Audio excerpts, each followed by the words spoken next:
اللہ رب العزت نے دیا ہے، میں اس کو آخر میں پیش کروں گا، لیکن اس سے پہلے تاریخ، دنیا کی یہ تاریخ، انسانیت، قرآن، حدیث، ہمارا ماضی ہم سے ایک سوال کر رہا ہے۔ حضرت حسین رضی اللہ عنہ کی شہادت کا یہ دن، محرم الحرام کا یہ مہینہ، یوم عاشوراء کا یہ دن، یہ سب کے سب مسلمانوں سے ایک سوال کر رہے ہیں کہ اے مسلمانوں، تمہیں ایک عظیم مشن سونپا گیا تھا۔ نبی پاک صلی اللہ علیہ وسلم جس وقت تشریف لائے تھے اور انہوں نے انسانیت کو جو سبق دیا تھا اور انسانیت کے معاشرے کی اصلاح کا کام تمہیں جو سونپا تھا، امت کو دعوت دینے کا جو مشن تمہیں سونپا تھا، نبی پاک صلی اللہ علیہ وسلم نے تمہارے سینوں میں جو شعلہ روشن کیا تھا اور جس کے لیے پوری دنیا کے لیے تمہیں چیلنجنگ پاور بنایا تھا، اے مسلمانوں، تاریخ تم سے پوچھ رہی ہے،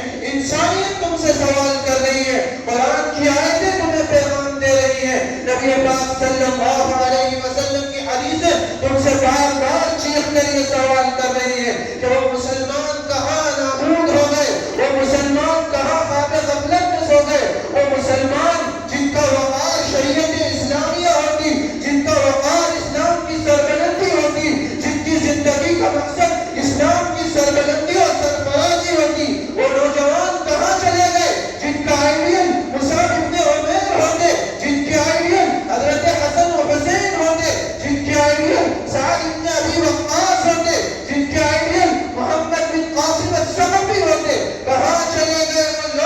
وہ لوگ آج یورپ کے فیشن میں اپنی عزت کو تلاش کر رہے ہیں، وہ لوگ دنیا کے چند ٹکوں میں اپنی بالادستی کو اور اپنی عزت کو تلاش کر رہے ہیں، کہاں چلے گئے وہ لوگ جن کو محمد الرسول اللہ سید الکونین احمد مجتبی محمد مصطفیٰ صلی اللہ علیہ وسلم نے ایک مشن سونپا تھا اور رسول اکرم صلی اللہ علیہ وسلم نے اس وقت یہ اعلان کیا تھا اور اللہ نے ان سے کہا تھا کہ قل هذه سبیلی ادعو الی اللہ علی بصیرۃ انا ومن اتبعنی، انا ومن اتبعنی، اے نبی آپ دنیا کے سامنے اعلان کیجئے یہ میرا راستہ ہے اور میں پوری بصیرت میں کھڑا ہوں اور بصیرت کے ساتھ میں اور میرے متبعین اس راستے کی طرف دعوت دیتے ہیں۔ اے لوگوں، اس آیت کا انتخاب اسی لیے کیا ہے کہ ہم سے ایک سوال ہے کہ ہم نے شریعت کو چھوڑ دیا ہے، ہم نے اللہ کے رسول صلی اللہ علیہ وسلم کی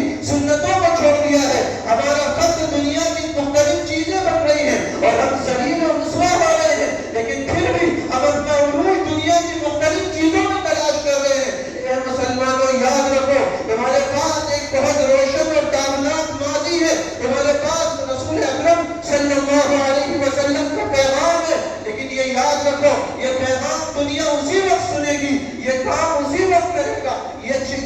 یہ پیغام جو تمہیں دنیا تک پہنچانا تھا یہ اسی وقت کام کا ہوگا جب تمہارا عمل اس کے مطابق ہوگا، جب تمہاری زندگیاں اس کے مطابق ہوں گی، جب تم دنیا کو اس نمونے پر عمل کر کے دکھاؤ گے اور اس کے بعد یہ بتاؤ گے کہ ہاں محمد عربی صلی اللہ علیہ وسلم کی تعلیم میں دنیا کی بھی کامیابی ہے اور آخرت کی بھی کامیابی ہے۔ افسوس اور افسوس، انتہائی افسوس کی بات ہے ہمارے لیے کہ ہمارا ایک نوجوان، ہمارے افراد جو مغربی تہذیب میں اور دنیا کی مختلف چیزوں میں اپنی عزت محسوس کرتے ہیں اور شریعت کو دوسرے نمبر پر رکھتے ہیں، بلکہ شریعت کو فراموش کرتے ہیں، نظر انداز کرتے ہیں۔ یہ جو توہین آمیز معاملہ مسلمانوں کا اس وقت شریعت کے ساتھ ہے، اس کے بعد پھر چیخنے اور چلانے سے کچھ نہیں ہوگا، اس کے بعد پھر چیخ کر بیان کرنے سے کچھ نہیں ہوگا، احتجاجات اور آواز بلند کرنے سے کچھ نہیں ہوگا۔ پہلا مطالبہ یہ ہے کہ ہم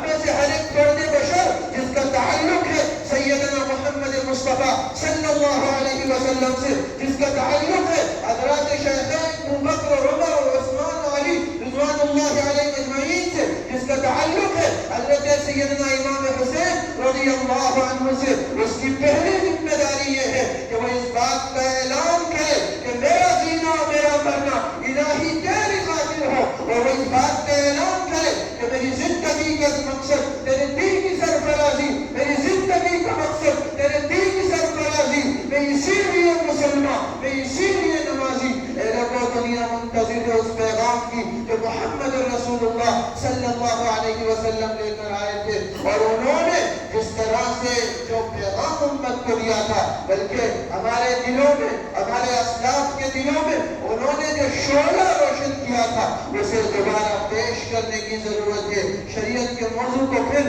چیلنج کے طور پر پیش کرنے کی ضرورت ہے، لیکن اس کے لیے سب سے زیادہ ضرورت اس بات کی ہے کہ ہم خود اپنے اندر بیداری پیدا کریں۔ بس میں اپنی بات ختم کرتے ہوئے ایک بات یہ عرض کر دوں، اور یہ اللہ کرے کہ یہ بات آپ کے دماغوں میں فٹ ہو جائے۔ یاد رکھیے گا کہ کسی قوم کے پاس ماضی ہو، صلاحیتیں ہوں، افراد ہوں، کچھ بھی ہو، لیکن اگر ان کا سینس مر جائے، ان کا شعور اگر ختم ہو جائے، انہیں صحیح غلط کی تمیز اگر ختم ہو جائے، وہ حق و باطل میں اگر تمیز کرنے کا فرق اگر کھو دے، تو پھر بیکار ہے ساری چیزیں، پھر زوال امتوں کا آتا ہے۔ اس لیے مسلمانوں، اپنے شعور کو بیدار کرنے کی ضرورت ہے، اپنے سینس کو زندہ کرنے کی ضرورت ہے، اور ظاہر ہے یہ چیز کس چیز سے حاصل ہو سکتی ہے؟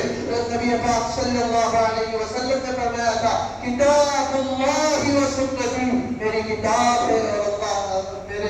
اللہ کی کتاب ہے اور میری سنت ہے، بس یہ چیزیں ہیں جو تمہیں راستہ دکھائیں گی۔ اس لیے آج کے دن کا یہ پیغام ہے، اور حالات کا تقاضا یہ ہے، دنیا جو کرتی ہو کرے، لیکن اگر ہم شریعت کی طرف رجوع کرتے ہوئے پھر اس بات کا اعلان کریں گے کہ ہم بصیرت کے ساتھ اس کی طرف دعوت دے رہے ہیں، اور ہم روشنی کے ساتھ اس ایمان اور شریعت کی طرف دعوت دے رہے ہیں، چونکہ ہم خود 100% اس پر عمل کرتے ہیں، حالات بھی بدلیں گے، دنیا تبدیل ہوگی، اللہ تعالیٰ آپ کے حق میں فیصلے فرمائیں گے، پھر کسی کی جرأت نہیں ہوگی کہ فیصلے اس طرح صادر کرے کہ جس سے آپ پریشان ہوں، بلکہ فیصلے عرش الہی سے آپ کے حق میں نافذ ہوں گے۔ اس لیے عمل کی ضرورت ہے، شریعت کی طرف رجوع کرنے کی ضرورت ہے۔ اللہ تعالیٰ ہمیں صحیح معنوں میں بیدار ہونے اور شریعت پر عمل کرنے کی توفیق عطا فرمائے۔ آمین۔ وآخر دعوانا الحمد للہ۔